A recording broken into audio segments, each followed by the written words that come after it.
To anybody who finds it funny to disrespect the server at a restaurant, I hope every weapon formed against you prospers. And I'm so serious. You know what? Just check me out real quick. So a while ago, I sat in at a restaurant with a small group of friends. To be clear, I was friends with everybody in that group except for one person. He was the odd one out. And when I say that, I mean he was the odd one out of all of us.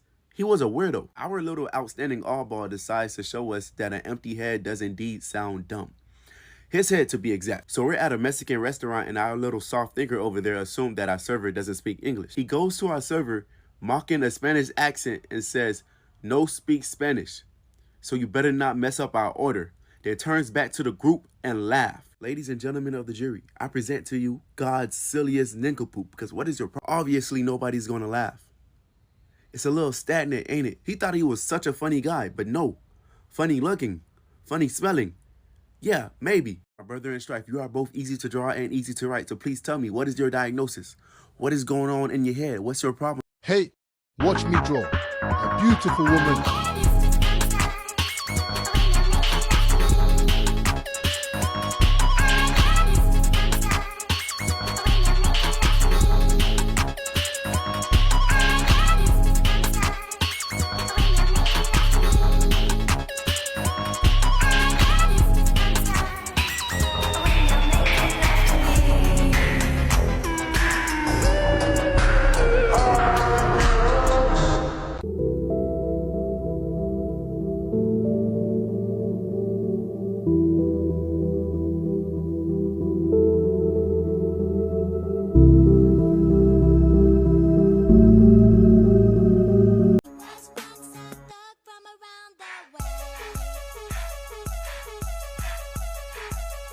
Let me say this, if you're transphobic and black, don't come to me talking about the racism that you experience because you're a hypocrite. One thing I'm not afraid to admit as a black person is that there's a lot of black people who, if given the societal power of white people, would be just as oppressive. When I saw that girl who posted on a video saying, "I'm not afraid of saying trans people are mentally ill," and for it to have so many likes and see this outpour of support from the black community, how are you, a minority, feeding into the same tactics meant to dehumanize you? No judgment, let's use it as a moment to teach and unpack. Science and every reputable psychiatric association has said that being trans is not a mental illness. Now you know it. But if gender dysphoria is the mental illness that y'all are referring to, is being trans not the cure?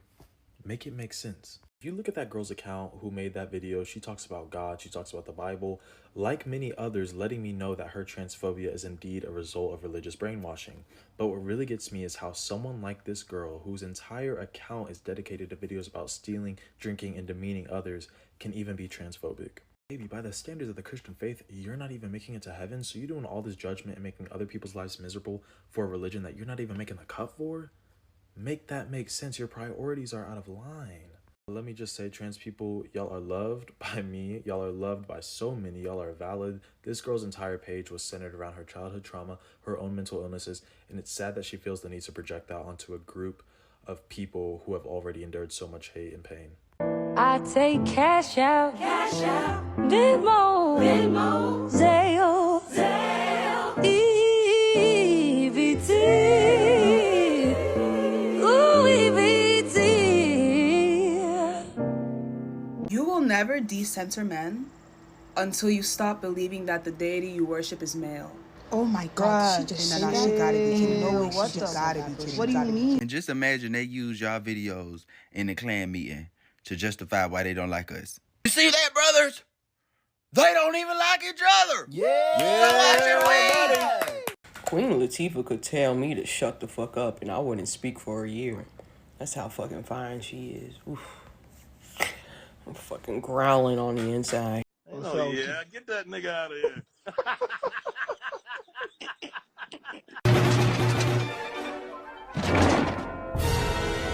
All hail Plankton. Oh, black Americans don't know where they came from, so. Okay, it's enough. It's enough. Every time I scroll, every 2 videos, it's black Americans do this, Africans do this, African Americans da da da da.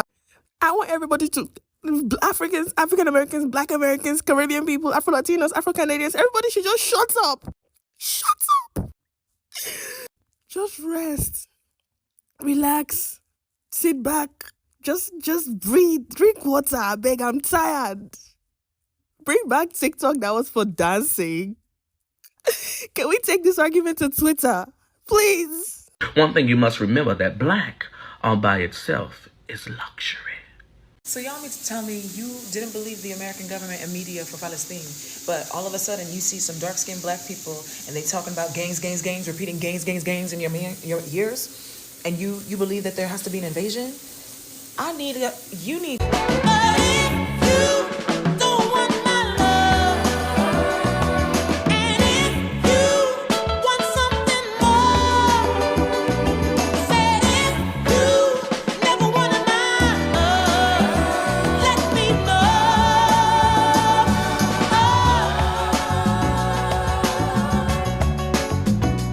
So I've been spending the day researching the history of Haiti, and did you guys know that in 1915, the National Bank of New York paid Woodrow Wilson and lobbied Woodrow Wilson to send in the Marines, and they robbed the National Bank of Haiti and they stole $500,000, and that's $500,000 in 1915. And they took that back to New York and they used that money to start the bank that is now known as Citigroup. So Citigroup was founded by the Marines stealing $500,000 from the National Bank of Haiti. And that's already after Haiti was forced to pay reparations to the French for the Haitian Revolution. And the native people of Haiti, the Taino people, they're still alive today. I've seen a lot of things say that they were gone, but no, they're still alive. You can look them up on TikTok. They're here. And they say, why? Tell them that it's human nature. Why? Does he do me that way? And they say, why? Tell them that it's human nature. Why? Does he do me that way? Does he do me that way? Does he do me that way? Cute. That's cute. A federal monitor who is tasked with ensuring that NYPD is following the law conducted an analysis. Conducted an analysis that happened 8 years ago, but they're still here monitoring what you're doing. And they said that you have brought back stop and frisk policies that are worse than they saw even during the Bloomberg era. But more importantly, they analyzed the neighborhood safe. Show me that. I could show you the report is available, and I know it's been available to you because your spokesperson has commented on it. They did an analysis of over 10 precincts. You can't keep putting out 10 stuff different that's precincts. factual. That is factual. There's a federal monitor reporting to Judge T. Swain on it and presenting the information. They said that, yes, listen, let me finish so you can peel it back. They conducted an analysis of 10 different precincts, and of the stops of 10 different precincts, they found that 97% of them, by the way, of the neighborhood safety teams that were disbanded in 2020 because of their disproportionate abuse against Black and Hispanic people that you revived, they analyzed 10 of those different neighborhood safety teams and found that they're conducting 97% of their stops on Black and brown people, and a quarter of them are unconstitutional. That's what the federal monitor said, not. What's really pissing me off with the queer community is that all of a sudden we have so many fucking rules about what it means to be queer. Y'all are saying a trans girl needs to look like this, a non-binary person needs to look like this. And you know what's really pissing me off, y'all? Is why can't we at the very least, present a united front? We have the straights literally watching us devalue each other, and that's just giving them ammo where ammo isn't due. You know what I mean? Why can't we at least just respect each other on the surface? Who gives a fuck about what you think about someone, but now you have to be so vocally hypocritical about someone? What happened to us? What happened to us? One thing you must remember, that black all by itself is luxury. No, because what did Turning Point and Charlie Kirk and all of them think was gonna happen when Kyle Rittenhouse posted up at the University of Memphis? Memphis is not the type of place where you think you can just fuck around and have a good time in. No. It's the type of place where you fuck around and you immediately find out, okay? Memphis is one of the blackest cities in the country, a city that has been at the precipice of many civil rights events and issues. And you thought a killer was gonna come out unscathed? And that's why they roasted his ass, as they should. Listen, I love my city, and we are not a people to play with. And when you play in our faces, we will play back. And he got played back. Don't come around here no more, Mr. Kyle, okay? I'm on my way from misery to happiness today.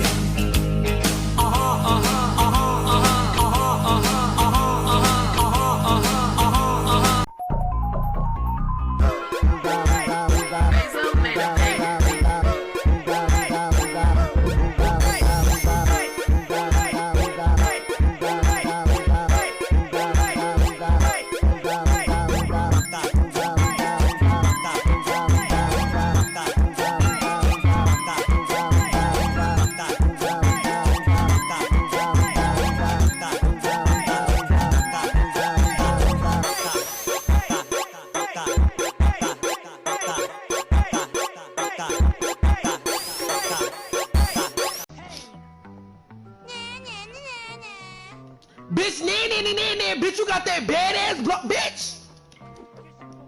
I've been chilling in the mountains of Peru, drinking ayahuasca with the shamans. You know, anybody who thinks the final boss of colonialism is some right-winger, white tea supremacist, nope.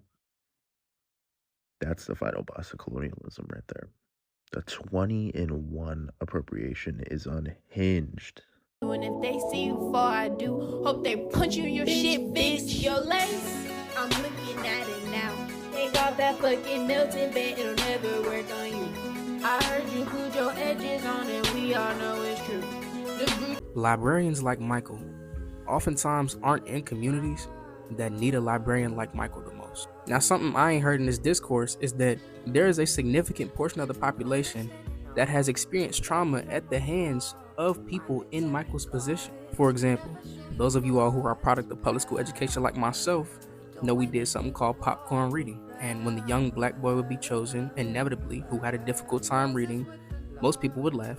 Or if you remember yourself as an amazing person, maybe you were just complicit in the laughter that still told that young black boy that they did not belong in that space and that they had nobody there that would fight for them and with them to belong in that space. So when it comes to Michael, who we all know unquestionably is doing generational curse-breaking level work in that library and deserves to be commended for it, to a lot of people, Michael also represents a certain level of tenderness and acceptance that they were not only not given, but were actively given the opposite. So while we are defending Michael as we should, I think it's important that we also make the Michaels of the world less rare to the people that need a Michael. Gonna use the power of social media to start a new hashtag. Bring them back. March 7th, over 250 students were kidnapped from a school in northwestern Nigeria. Now the number is close to 300. 100 of those students were under the age of 12 years old. Took these students who have dreams, aspirations, a future, took them from their classroom, took them to a forest, and now no one has no idea where they are. And in that same week, in a different area in Soko, Nigeria, 15 students were abducted in their school. And these people are doing this for money. They're doing it for money. They want over $600,000 to free these students. I know this situation sounds hopeless, but we cannot lose hope. We have to fight for them. We have to be the voices for them. As much as this situation seems like there is no hope left, I believe in God, and I believe there's a chance to bring them back. But we have to get active. This has to be everywhere so it can reach the right people. We need to make this global. We need to make this worldwide. This needs to be trending. This needs to be on the top of everywhere. Use this hashtag. Bring them back. Make videos. Pray for them. But the one thing we cannot do is sit down and not do anything. It doesn't matter how hopeless it seems. We have to do something. One thing you must remember, that black all by itself is luxury. Growing up is so funny because I really went from reading Cat in the Hat to eating cat from the back.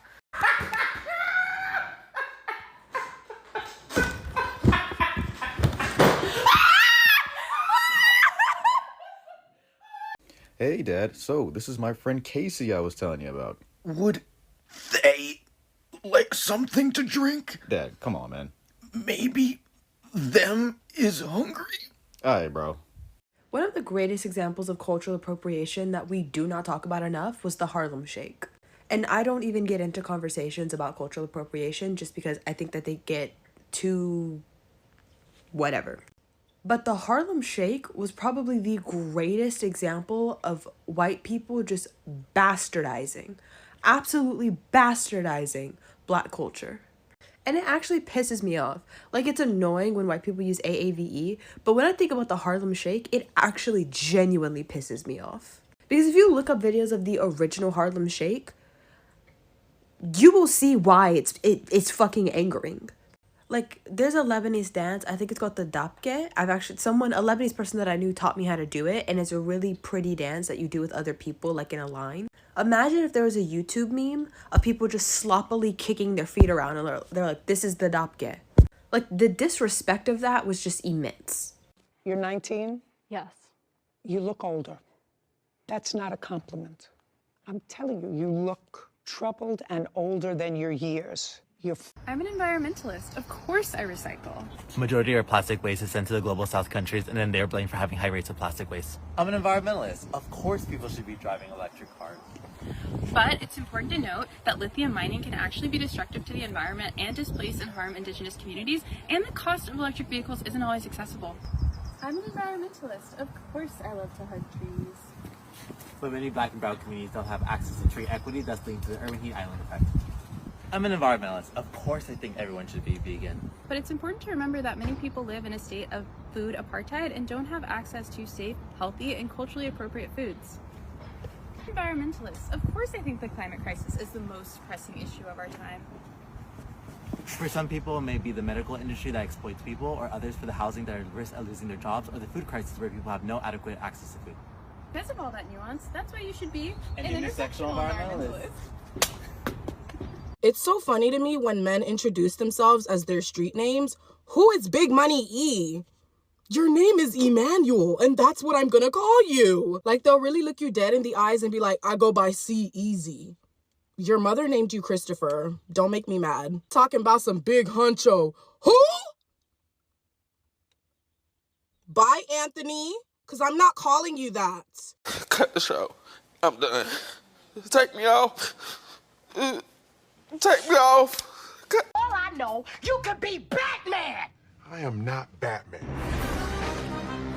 I'm Batman. One thing you must remember, that black all by itself is luxury. So then the boat hit the Baltimore Bridge, and then the Baltimore Bridge collapsed, okay? And then the mayor came out and talked about it. You know, black people. That is. Whenever we're talking about reproductive justice in America, we have to remember that black women have always been the ones on the front lines of this fight. One of the earliest knowledge we have regarding reproductive science came from J. Marion Sims, one of the most renowned doctors of the 19th century, and he was dubbed the father of gynecology. A lot of this knowledge he was only able to obtain through surgeries without anesthesia on enslaved black women in front of audiences of white men. Sims would pass away in 1883, but his work would lay the foundation for the eugenics movement, a movement that Margaret Sanger, the founder of Planned Parenthood, believed in. And it's worth noting that they've since denounced her belief in eugenics.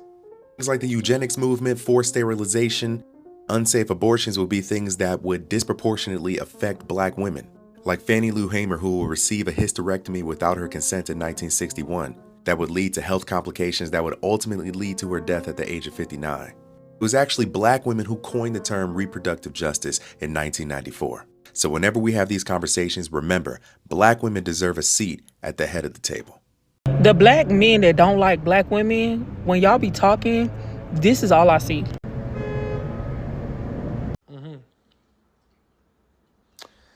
You know, black people. Y'all, why is Dollar Tree changing their prices from $1 to $7? Did y'all hear the explanation that they had? They said their target audience has a higher income. Okay, change the name.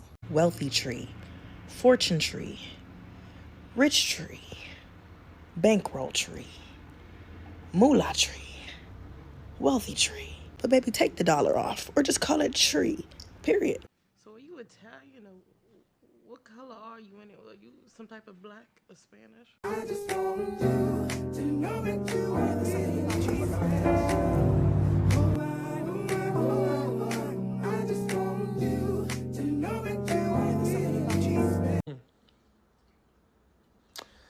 You know, black people. No. I apologize. Don't care. New show, little bad, new rap, fitting cat, too slow, when it bad, I don't blame you. Who gon' middle man, Chico, hit my ego, fitting man, I don't blame you. Few more, fitting man, who gon' fit this roof on this dog, I don't blame you. New show, little bad, new rap, fitting cat, too slow, when it bad, don't care. That man texted you at 5 a.m. asking where you was at. You jumping with joy. You tell him the group chat, oh yeah, see, he know where home at. Whole time he telling his homeboy he just made the bet with that he owe him a 10-piece lemon pepper hot. Now he's up a body in a 10-piece. And you're just laying there, no morals, filled with regret, and a plan B. Let's be smart, ladies. It's 2020. I'm so in love with myself that I'm at the point that if somebody decides that, oh, I don't fuck with you no more, I'm gonna be like, period. Protect your peace. Good riddance. It is what it is. Period.